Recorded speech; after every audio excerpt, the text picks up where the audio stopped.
Notre petit ami ne voyait rien de tout cela. Seuls les bruits communs au marché lui parvenaient. Les appels des marchands qui tenaient, couvrant pour un instant le brouhaha de la foule, les cris des enfants, les pleurs des bébés, et les bruits métalliques de machines anonymes qui lui étaient inconnus.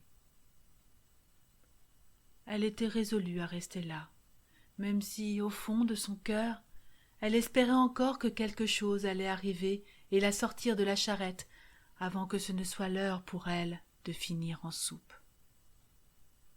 « Maman, maman, c'est elle, je l'ai trouvée, elle est parfaite. S'il te plaît, maman, s'il te plaît, je peux la voir ?» C'était un petit garçon qui criait juste au-dessus d'elle. Il avait de grands yeux ronds d'un bleu profond, des joues roses saupoudrées de taches de rousseur, le tout encadré de cheveux noirs et hirsutes. Et à cet instant béni, il pointait son doigt sur elle. Tous ses pépins se mirent à vibrer. Se pouvait-il que ce petit garçon parlât d'elle? Un petit roitelet tournoyait autour de la tête du garçonnet, tout en chantant gaiement. Cui, cui, cui, cui, sur l'étal, rien pour toi. Cui, cui, cui, cui, dans la charrette tu trouveras la citrouille à la tête de sorcière. Cui, cui, cui, cui, la citrouille que tu espères. Le roitelet avait dit vrai. Il ne l'avait pas oublié, et il avait tout fait pour que la petite citrouille réalise son destin d'Halloween. Elle allait enfin pouvoir voir le monde.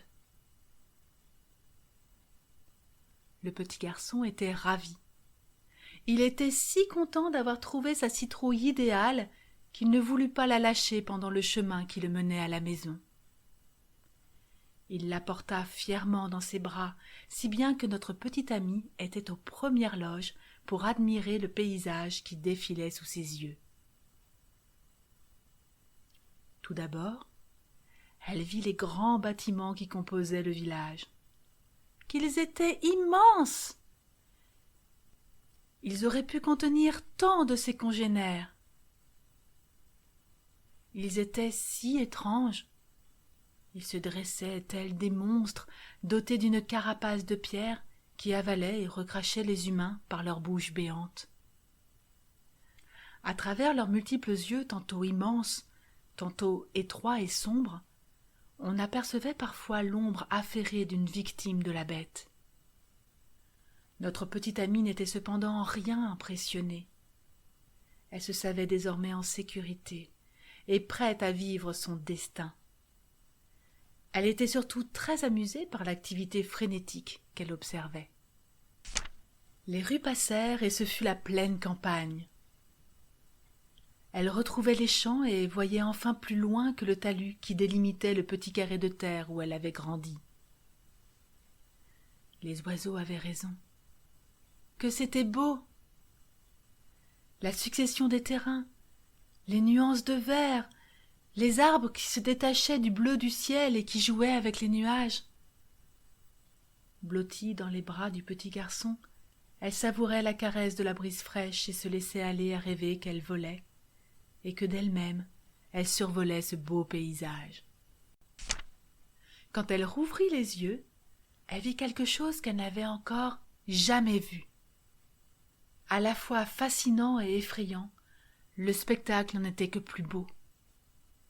À l'horizon, remplaçant la terre, se déployait une immense masse bleutée, scintillante et mouvante.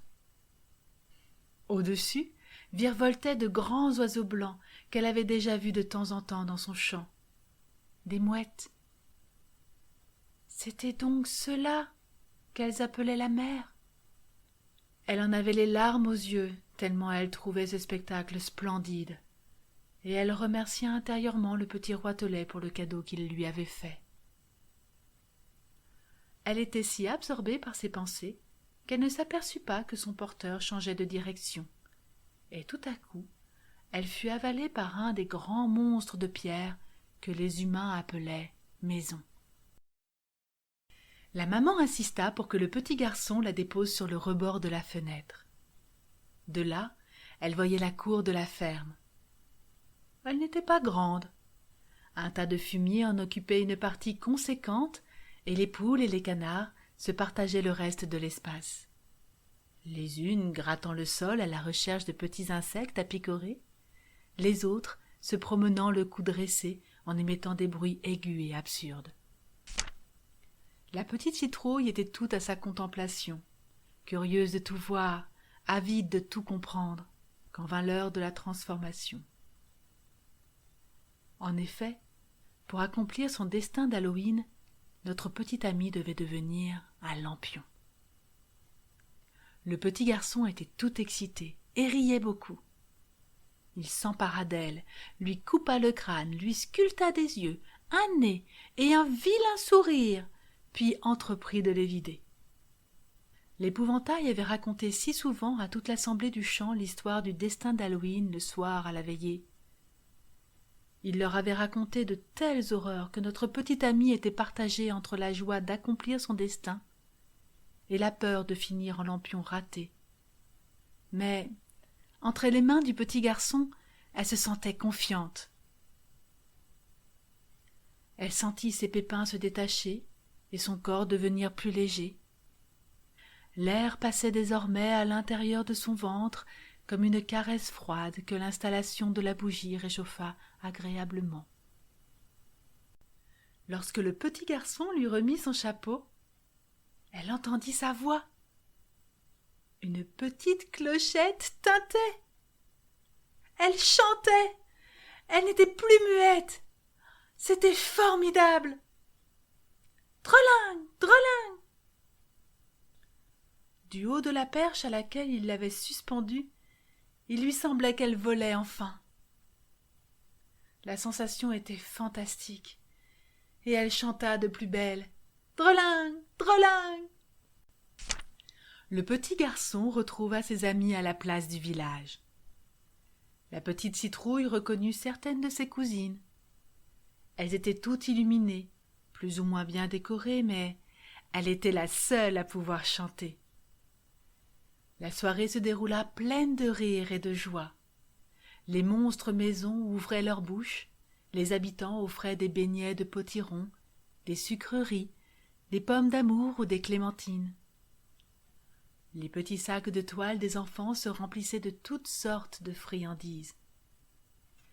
Notre amie se réjouissait à chaque instant de ce qu'elle vivait, et la bougie brûla au fur et à mesure que la soirée avançait. Mais à Halloween, plus qu'à n'importe quel moment de l'année, il est une heure à laquelle les petits enfants doivent aller au lit, de peur que les ombres de la nuit ne les attrapent. Cette heure arriva et sonna le glas de la soirée. Entièrement consumée, la bougie de la petite citrouille s'éteignit et notre ami s'endormit. Le lendemain, le petit garçon raconta à ses camarades qu'il avait vu à cet instant un petit oiseau blanc au plastron orange s'envoler.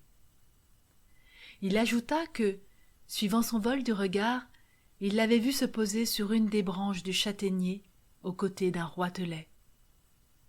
L'oiseau blanc l'avait alors fixé, et après une brève tirade d'un chant merveilleux, il avait repris son vol accompagné de l'autre oiseau.